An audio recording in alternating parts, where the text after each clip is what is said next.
Então disse Jesus a seus discípulos: se alguém quer vir após mim, a si mesmo se negue, tome a sua cruz e siga-me.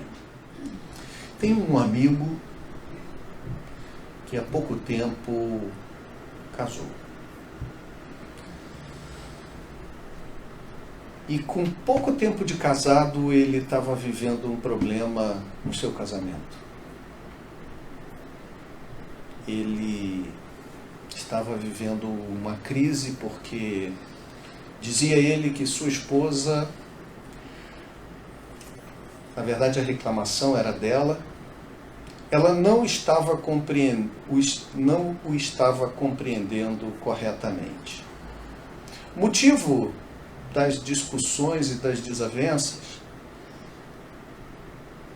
eles eram casados há um pouco de tempo e ele recusava ou resistia a mudar alguns hábitos que possuía antes de casar. Ele queria estar casado com ela, assim ele dizia, mas ele não abria mão de algumas práticas que possuía antes do casamento, de liberdade pessoal. Ele de vez em quando saía com os amigos e não tinha hora para voltar, nem dia. E isso estava gerando dificuldade no seu casamento. Tem um outro amigo que decidiu ser atleta profissional. Eu fui assim, quando mais novo, até os 28 anos. A vida de atleta profissional é uma vida muito diferente do que a gente romantiza do lado de fora. Que a gente olha e diz assim, poxa, é tão bom. Mas a vida de atletas, ela nos proporciona muitas alegrias, das quais duas são muito grandes. A primeira é quando você começa, a segunda é o dia que você resolve parar. É uma alegria também enorme. Porque é uma vida em que você tem que fazer escolhas e abrir mão de uma série de questões que lhe seriam agradáveis e favoráveis em favor daquela dedicação que o esporte exige. E que a prática de um esporte numa equipe de alto rendimento vai exigir. Mas eu tenho um amigo que, dessa mesma época, na época tinha decidido se tornar atleta também profissional, só que ele tinha um problema muito sério. Ele gostava muito de beber, ele não gostava somente muito de beber, ele gostava muito de beber muito. Ele gostava de ter uma vida completamente desregrada. Não foram poucas as vezes que nós tomamos gancho de nosso treinador por conta de atitudes que ele tomou em viagens durante campeonatos, ao ponto de o treinador uma vez nos proibir de sairmos à noite de um hotel, porque a gente ficava às vezes 20 dias num determinado lugar jogando vários jogos, uma etapa seletiva na época no voleibol, o que hoje é Superliga, na nossa época era a Superliga da nossa época, e nós não podíamos sair, e ele saía escondido, e ele pintava e bordava durante a noite, bebia tudo que podia, ia para farra, essa vida de um monte de atleta que a gente vê aí, de jogador de futebol e tantos outros atletas. E no final das contas, ele se sentia injustiçado porque a exigência era grande demais para a decisão que ele tinha tomado. Ele queria ser atleta de ponta, profissional, num time de alto rendimento, mas ele não estava disposto a seguir as regras e as diretrizes para que isso acontecesse na sua vida. Eu penso que esses dois exemplos servem para ilustrar para a gente um pouco da nossa meditação nessa noite, segundo as palavras de Jesus, que chegando aos seus discípulos lhes disse: se alguém quiser vir após mim. A primeira coisa que me chama a atenção nesse texto é a condicionalidade. Não é uma obrigatoriedade. O meu primeiro amigo, as duas histórias são verdadeiras, não necessariamente estão acontecendo nesse segundo, nesse momento, mas elas são verdadeiras. O meu primeiro amigo, ele não foi obrigado a casar. Os antigos dizem que em épocas remotas, quando um rapaz fazia mal a uma moça, muitas vezes o pai da moça botava uma espingarda na cabeça dele e obrigava a casar. Casamentos já aconteceram assim. Eu não sei se é verdade, mas dizem os antigos que isso aconteceu. Esse amigo não teve nenhum problema dessa ordem. Ele não foi obrigado. Foi uma decisão dele. Só que tomando essa decisão, ele também queria, junto com os benefícios do casamento, manter os seus benefícios da vida de solteiro. Assim como esse amigo que queria ser atleta de nível profissional e integrar uma equipe de alto rendimento, resistia em também dedicar-se da maneira como um atleta de alto rendimento deveria se dedicar. Ter sono regrado, evitar saídas, uso de álcool e uma alimentação e treinamento mais forte, coisas que ele, muito preguiçoso, não gostava também. A questão que Jesus chega a seus discípulos e coloca, me parece oportuna para a gente pensar a partir daí. Porque é condicional. Esse amigo não casou porque quis, e esse amigo não casou porque foi obrigado, e nem esse que se dizia interessado em se tornar atleta também era obrigado a tal. Ninguém era obrigado a nada disso. Foram decisões espontâneas. Só que uma vez tomando essa decisão de forma espontânea, eles precisavam se adequar às exigências que aquelas duas situações traziam. No caso de um casamento, se supõe, dizem aí, tem um ditado popular que diz assim, o que é combinado não sai caro, né? Ainda que seja caro o preço, uma vez combinado, está combinado. Foi resolvido, foi definido entre as partes. No casamento, se não é um casamento desses modernos de hoje em dia, né? Porque a gente já tem a ter cuidado no que vai falar, porque há casamentos que podem ser abertos, né? Para mim não serve. Mas para algumas pessoas serve. E tem gente que diz assim, não, eu na minha casa, ele vive na dele, e cada um faz o que quer, e um dia do mês a gente se encontra, e a gente é casado assim. Não sei. Mas o pressuposto de um relacionamento, como nós estamos acostumados a ver e a experimentar, a maioria de nós, é que uma vez que você faz uma decisão por ele, você tem invariavelmente que começar a equacionar a sua vida de uma outra forma no que diz respeito a outras coisas que você fazia. Piadinha de rede social, o pessoal diz que a Copa lá no Catar, as mulheres são proibidas de ir ao estádio de futebol, né? No Brasil são os homens. Eles só vão se as suas esposas permitirem. Bom, deveria ser assim, visto que se há um acordo de relacionamento entre marido e esposa, deve haver pelo menos um ponto em que haja uma satisfação, em que um deva dar ao outro, no sentido de respeito, no sentido de chegar a um acordo em determinadas decisões. Um não pode simplesmente decidir fazer uma viagem sem a anuência do outro ou sem que o outro participe. É difícil, mas é preciso entender que à medida em que você se propõe a viver numa parceria com alguém ou estar debaixo de uma parceria com alguém, não se pode mais querer tomar decisão unilateral. É preciso respeitar as partes desse acordo. E se você não teve uma arma na cabeça para casar, você não foi obrigado. Foi uma opção que você fez, como Jesus dá a opção àqueles que o estavam ouvindo. Se alguém quer vir após mim.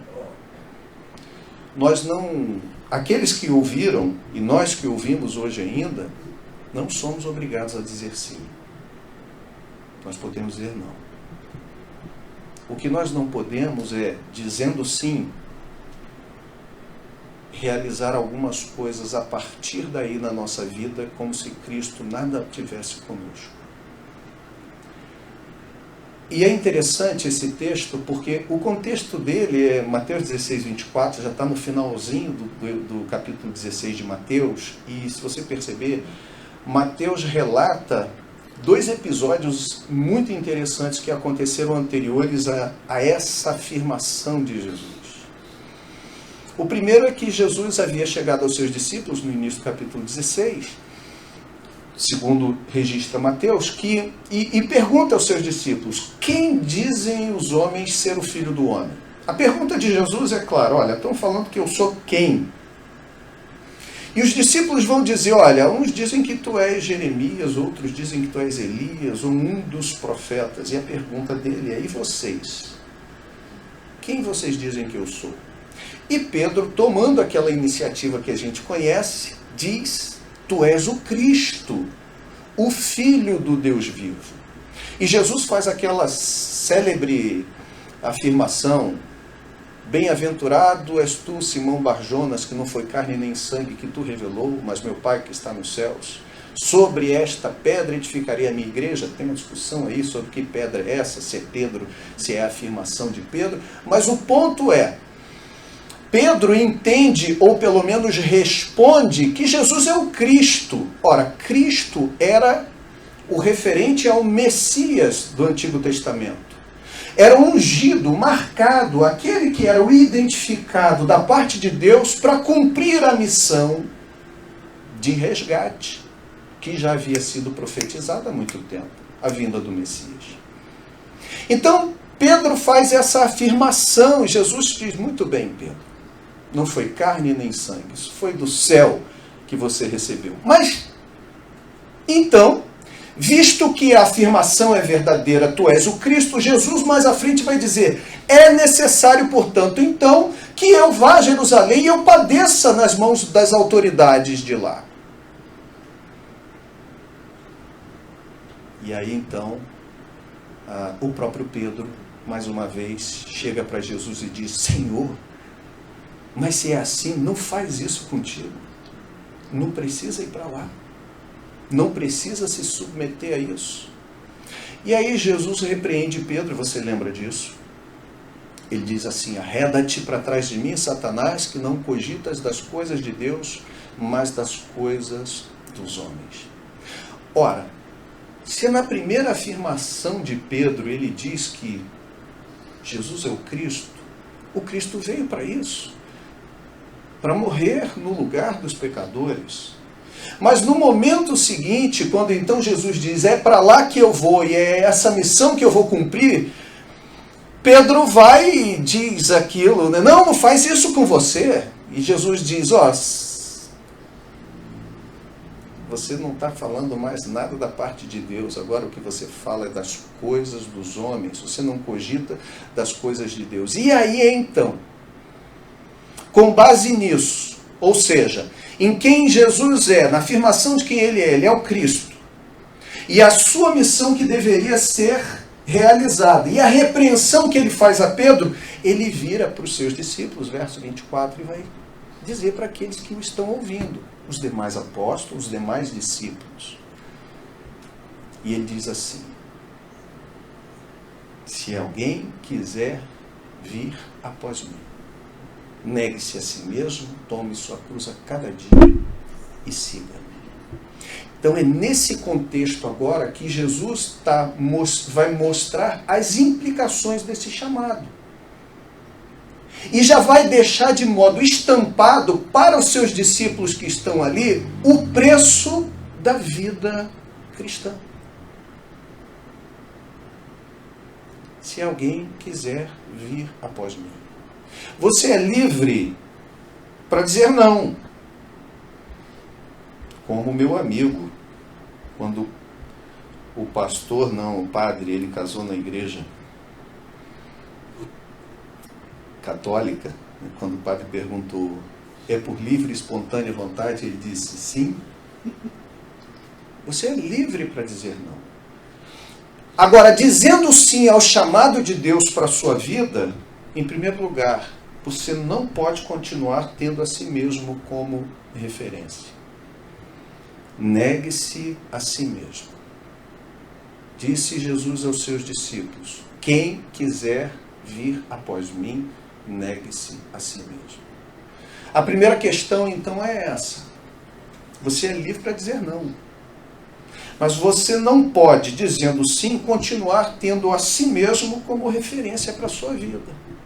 É preciso negar a si mesmo. E o que é esse negócio de negar a si mesmo, que às vezes a gente fica meio sem compreender?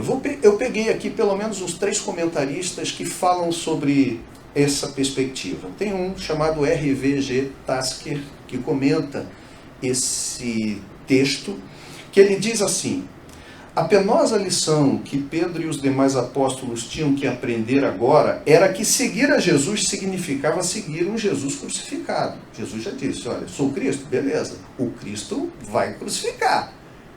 Então, ele já está mostrando qual é a tônica.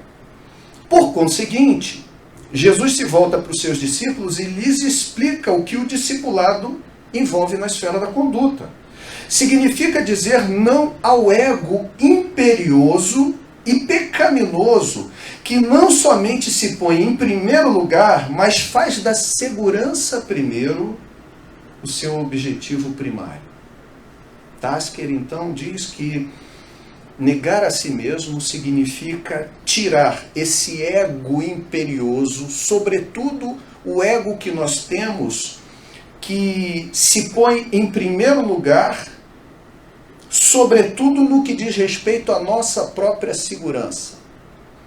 Então, significa dizer para Tasker que dizer sim ao chamado de Jesus significa renunciar ao direito desse ego de fazer as escolhas segundo a conveniência para a nossa segurança. Eu não posso tomar uma decisão simplesmente porque me é mais confortável.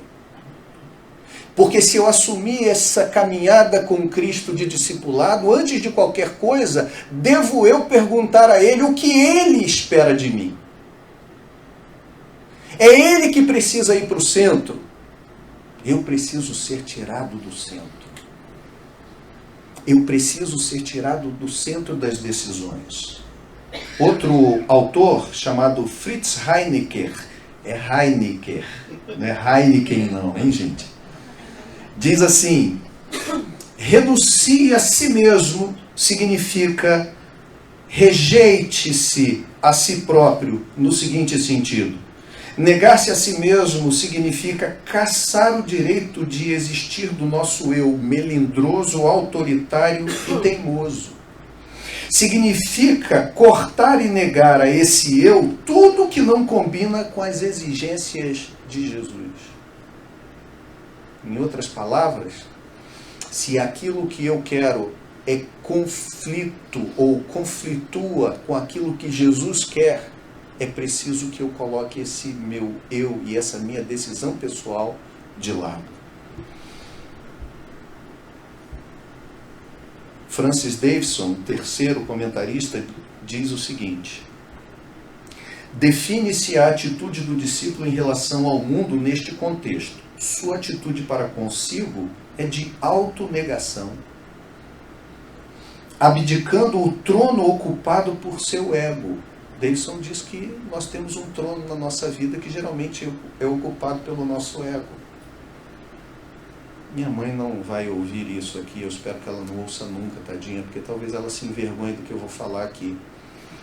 Mas, não por ela, mas pelo meu pai. Meu pai já faleceu em 88, meu pai faleceu com 70 anos em 88, ele era muito coroa, ele nasceu em 1917. Ele era mais velho do que o pai da minha mãe, era mais velho do que o meu avô. Falava para minha mãe, falo de vez em quando, mãe, você procurou um pai, não era um marido. Meu pai foi o meu herói. Aquela música, Pai Herói, né? Meu pai foi o meu herói. Mas ele era um cara difícil de compreender. Meu pai era alcoólatra, bebia demais. E minha mãe narra um episódio que eu estava doente. Eu tinha operado garganta com 2 anos e meio. Operei garganta e retirei as amígdalas com 2 anos e meio. Naquela época, dava problema na amígdala, pum. Eu operei em 1971. Tinha 2 anos e meio. Nasci em 69 e aí eu estava recém-operado em casa. Meu irmão pequeno, meu irmão mais novo, era 2 anos mais novo, recém-nascido. E meu pai chegou da rua e queria que minha mãe fizesse uma comida para ele.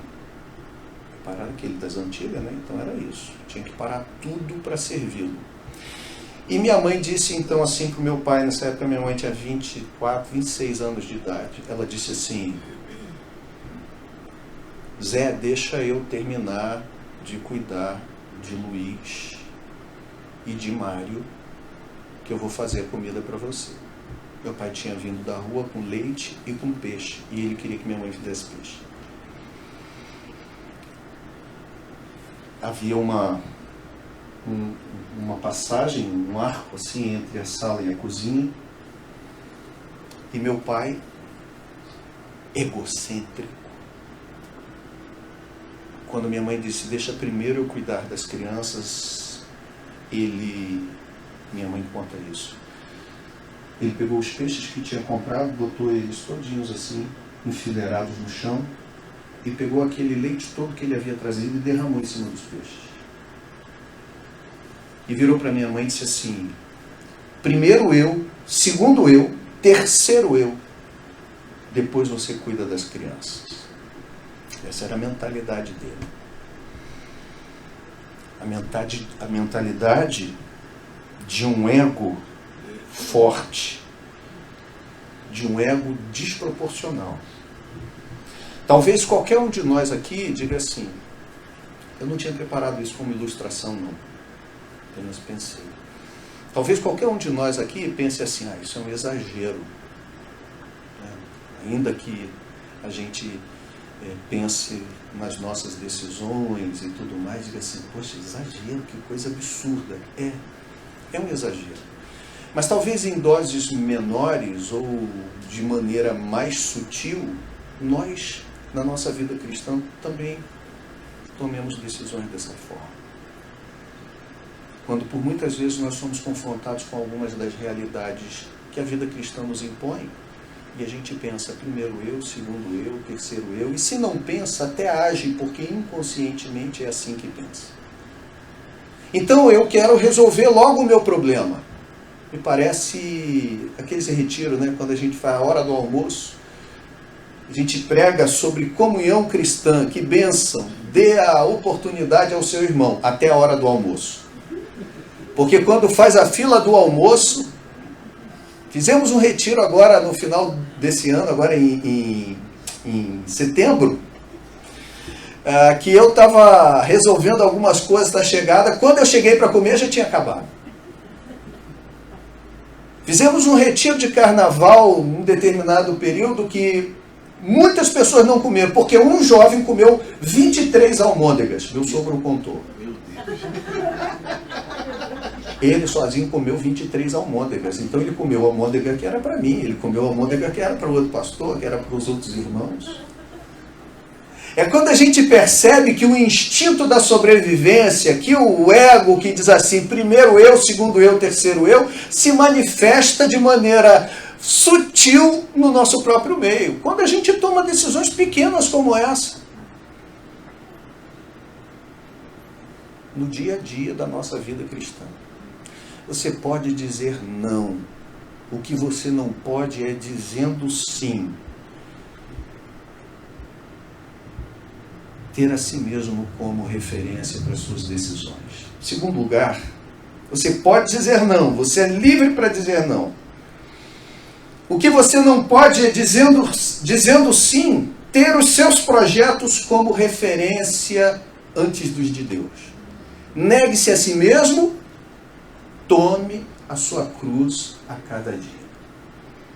A segunda verdade é essa. Você pode dizer não, você não pode, dizendo sim, botar os seus projetos na frente dos projetos de Deus, porque o que é combinado não sai caro. Esse é o preço do discipulado.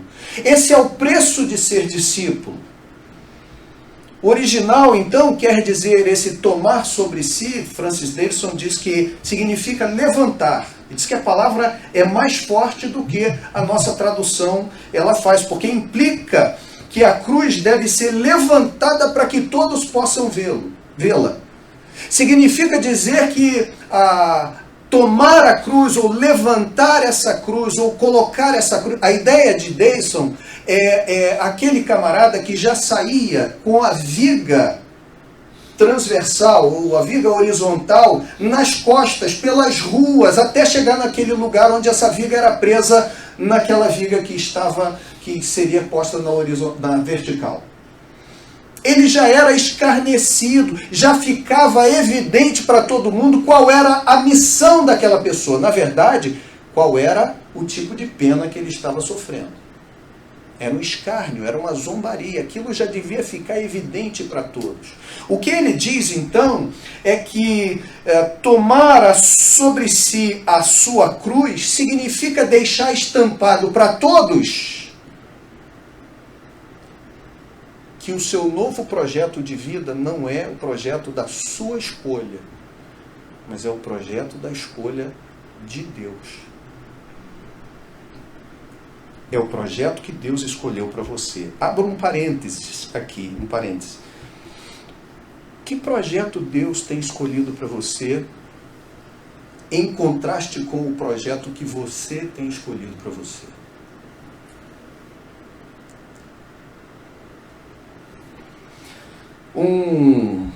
Deixa eu ver quem é ele aqui, Adolf Poe, se eu não me engano, comentando esse texto, ele fala o seguinte, é grande, mas eu vou ler com vocês.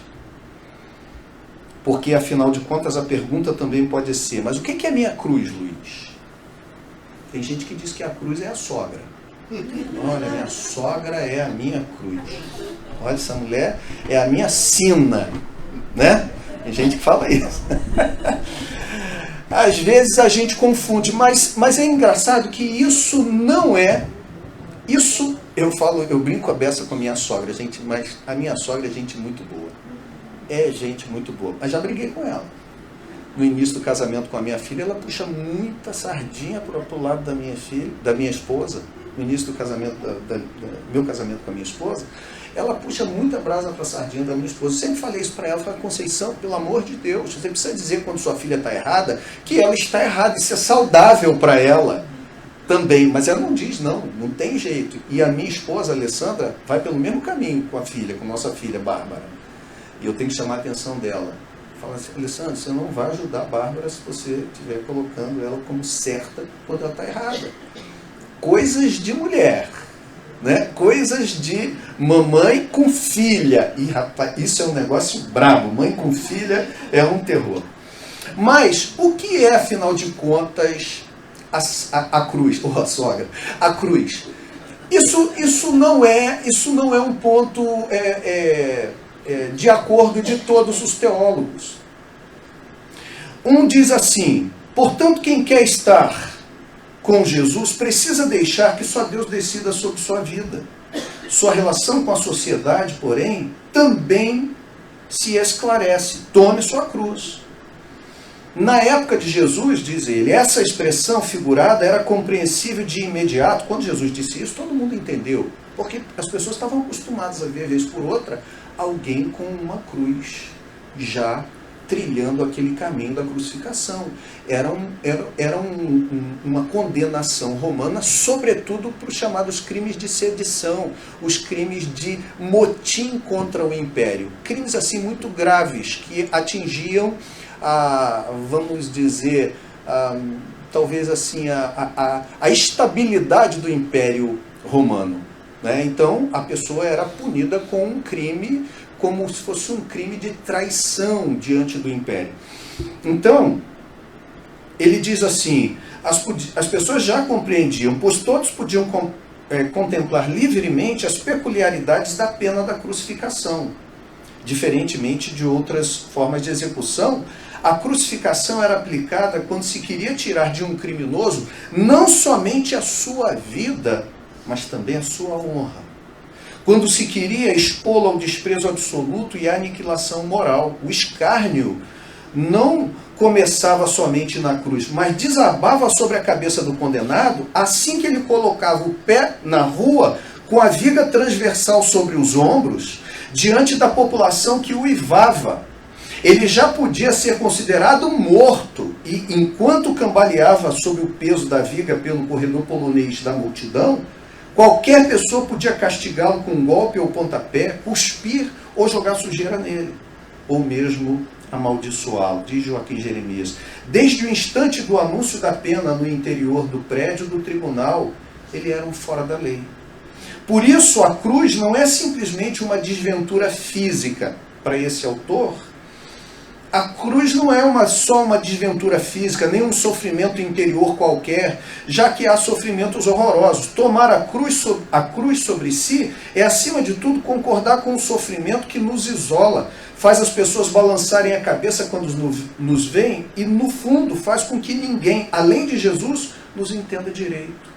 Nesse sentido, não existe cruz em série, porém, para cada discípulo há a sua cruz, que ninguém conhece qual é, diz Adolf Pohl. Um outro autor, porém, diz assim, tome sua cruz, era costume entre os romanos, e ele diz assim,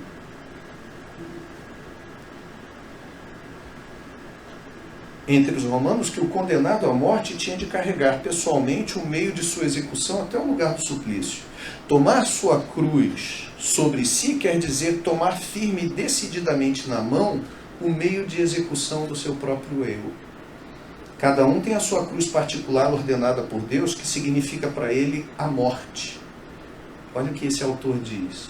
Um foi colocado por Deus junto com parentes, vizinhos ou colegas, que significam a morte do eu dele. Esse autor já pensa de maneira diferente. Ele já coloca as circunstâncias dessa, como a gente brincou aqui, como circunstâncias que são possíveis de serem o tratamento de Deus para a nossa vida.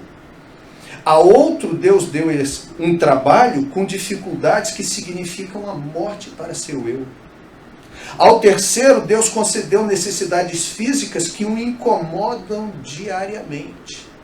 Pessoas que lidam com uma enfermidade que tira delas toda a possibilidade de ser aquela pessoa mais arrogante possível. Ao quarto, Deus deu superiores e patrões injustos ou mesmo subordinados rebeldes. Tudo é, na ótica de Deus, meio de executar o nosso eu.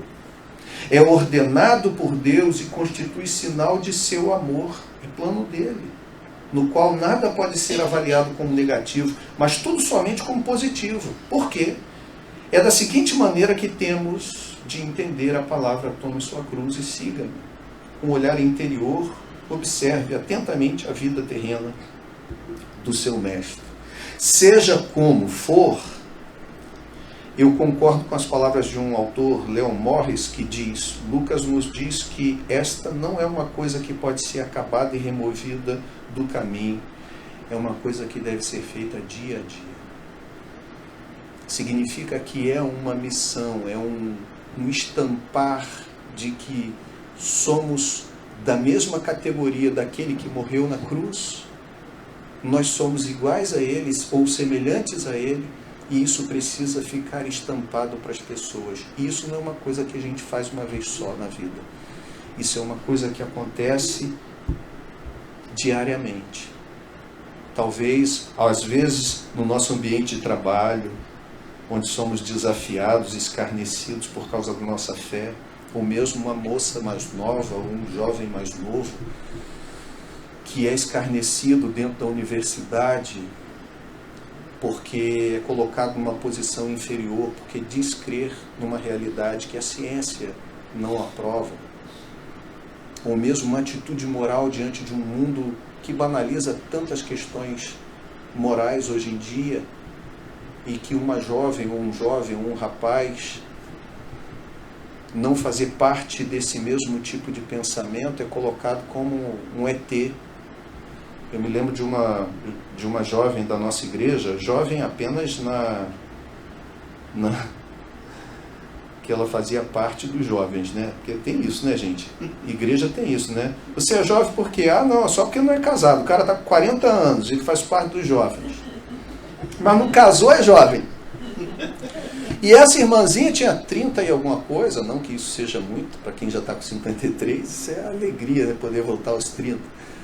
Mas ela era dos jovens da nossa igreja. Uma vez eu falei sobre isso, porque ela era uma moça que não era dada a mesmo estilo de vida, como eu posso dizer, estilo de vida de balada e estilo de vida sexual de que outras moças da sua idade e mais novas na faculdade que ela fazia, né? E quando ela disse que ela era cristã e que ela não curtia uma série de coisas por causa disso, ela foi colocada como alguém que fosse um ET.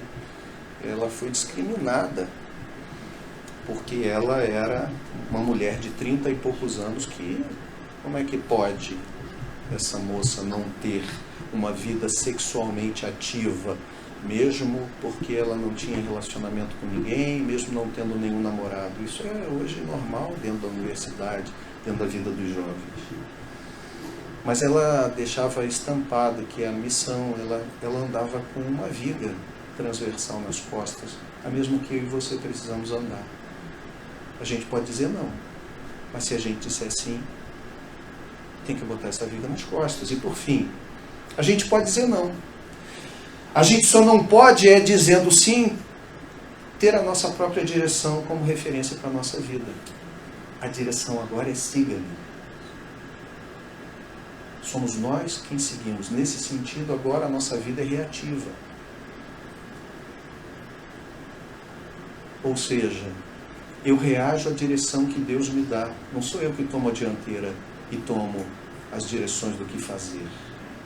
Um dos erros na apresentação do chamado de Jesus nos dias atuais é que temos, ou muitos têm apresentado, o seu chamado de forma parcial, sucinta e agradável. Se alguém quiser vir após mim, siga-me. Mas não podemos esquecer do que existe entre o convite e a caminhada. A morte do egocentrismo e a tomada da cruz. Entre o convite e a caminhada, tem o negue-se a si mesmo e o tome a sua própria cruz. Os verbos vir, negar e seguir denotam processos que começam com a decisão de seguir a Jesus e continuam durante todo o discipulado. A gente é livre para dizer não. Mas se disser sim, a questão é para onde Jesus está indo ou para onde Ele está me levando.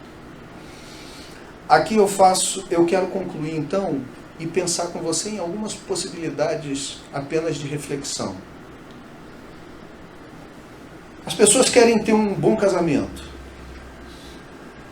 mas não estão dispostas a fazer concessões e jogar dentro das regras do jogo. Como é que isso é possível? As pessoas querem uma boa renda financeira, mas não estão dispostas a se dedicar ao trabalho arduamente, implicações da regra do jogo. As pessoas querem experimentar, os cristãos querem experimentar um avivamento, mas poucos estão dispostos a buscar a face de Deus, que faz parte da regra do jogo. Nós queremos ter o status de discípulos de Cristo, mas como vamos fazer isso se não estivermos dispostos a negar nossas próprias vontades. Somos livres para dizer não. Só não somos livres para, dizendo sim, sermos aqueles que dirigem a nossa própria vida segundo a nossa própria vontade. Hoje o Senhor nos convida. Quem quiser vir após mim. A pergunta que eu te faço é: qual a sua resposta? Você pode dizer não. O que você não pode é, dizendo sim, continuar querendo viver como se você fosse dono da sua própria vida. Nem você, nem eu. Se a nossa resposta é sim para o chamado dele para nós, então nós precisamos levar isso a todas as consequências.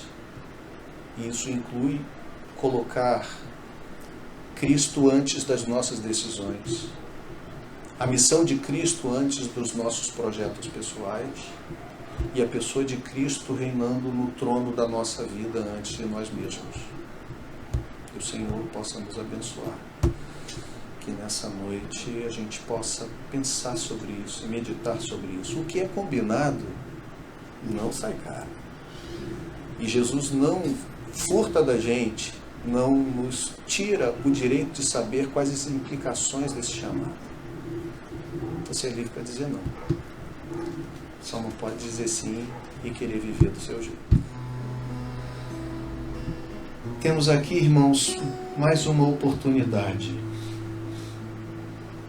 de demonstrarmos, dizermos para nós e demonstrarmos para o mundo que nós somos de Cristo, que Ele é nosso Senhor e que nós dissemos sim ao seu chamado. E se dissemos sim ao seu chamado, vivamos como aqueles que disseram sim. Que Ele seja o primeiro em nossas vidas. Que a sua missão seja antes da nossa vontade e que a sua direção seja aquilo que guia a nossa vida e não o desejo dos nossos pés. Eu gostaria que você, então, de posse dessa reflexão, com convicção daquilo que você ouviu e entendeu nessa noite, tome do pão. O motivo pelo qual Ele pode de nós exigir essa decisão é que nos comprou com seu sangue. Deu a sua vida por nós. Como Paulo diz, prova seu amor para conosco, tendo Cristo morrido por nós, sendo nós ainda pecadores, muito mais agora. Muito mais agora. Temos a possibilidade e a oportunidade, mais uma vez, de dizer sim. Sim, Senhor. É a Ti que queremos em primeiro lugar na nossa vida. É a Tua direção que é a melhor. São os Teus projetos os melhores. É o Senhor reinando em nossas vidas que sabe o que é para nós melhor do que nós. Nós escolhemos errado, mas o Senhor não. Ele pode fazer isso. E Ele virá. Amém. E Ele voltará. E não será que, para a gente terminar, eu passar o microfone para o Davi, não será que muitas das nossas decisões, dos nossos projetos e das nossas direções vão se tornar obsoletas diante dessa verdade? É verdade. A gente luta para estabelecer cada plano e projeto que, diante da realidade de que o plano e projeto que irá se estabelecer e que deve se estabelecer é o dele, que Ele nos abençoe, que Ele seja o primeiro na nossa vida, que nós digamos sim e vivamos como aqueles que dizem sim. Amém.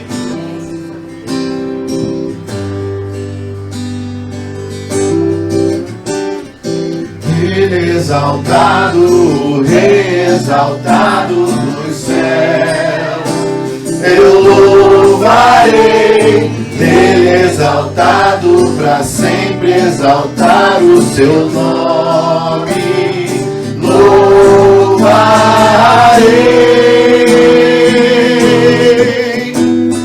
Ele é o Senhor, sua verdade vai sempre reinar. Terra e céus glorificam o seu santo nome. Ele exaltado, exaltado nos céus. Ele exaltado, o Rei exaltado nos céus. Eu louvarei, Ele exaltado, para sempre exaltado o seu nome. Louvarei,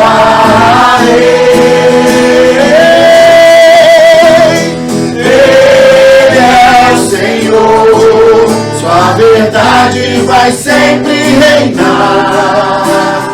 Terra e céus glorificam seu santo nome. Ele exaltado, exaltado nos céus, para sempre. Exaltado, exaltado nos céus. Ele é o Senhor, sua verdade vai sempre reinar. Terra e céus glorificam o seu santo nome. Ele exaltado, exaltado nos céus, para sempre. Exaltado, exaltado nos céus. Ele é o Senhor, sua verdade vai sempre reinar. Terra e céu glorificam seu santo nome. Ele exaltado, Rei exaltado nos céus. Aleluia, Jesus. Ergue as suas mãos. Que o grande amor de Deus, nosso Pai,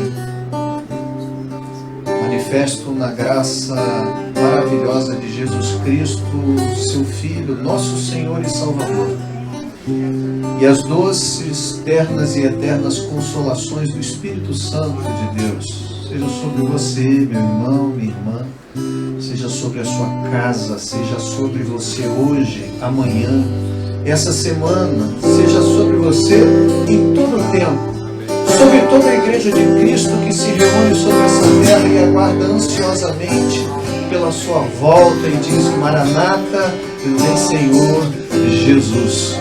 Que o Senhor te abençoe e te guarde.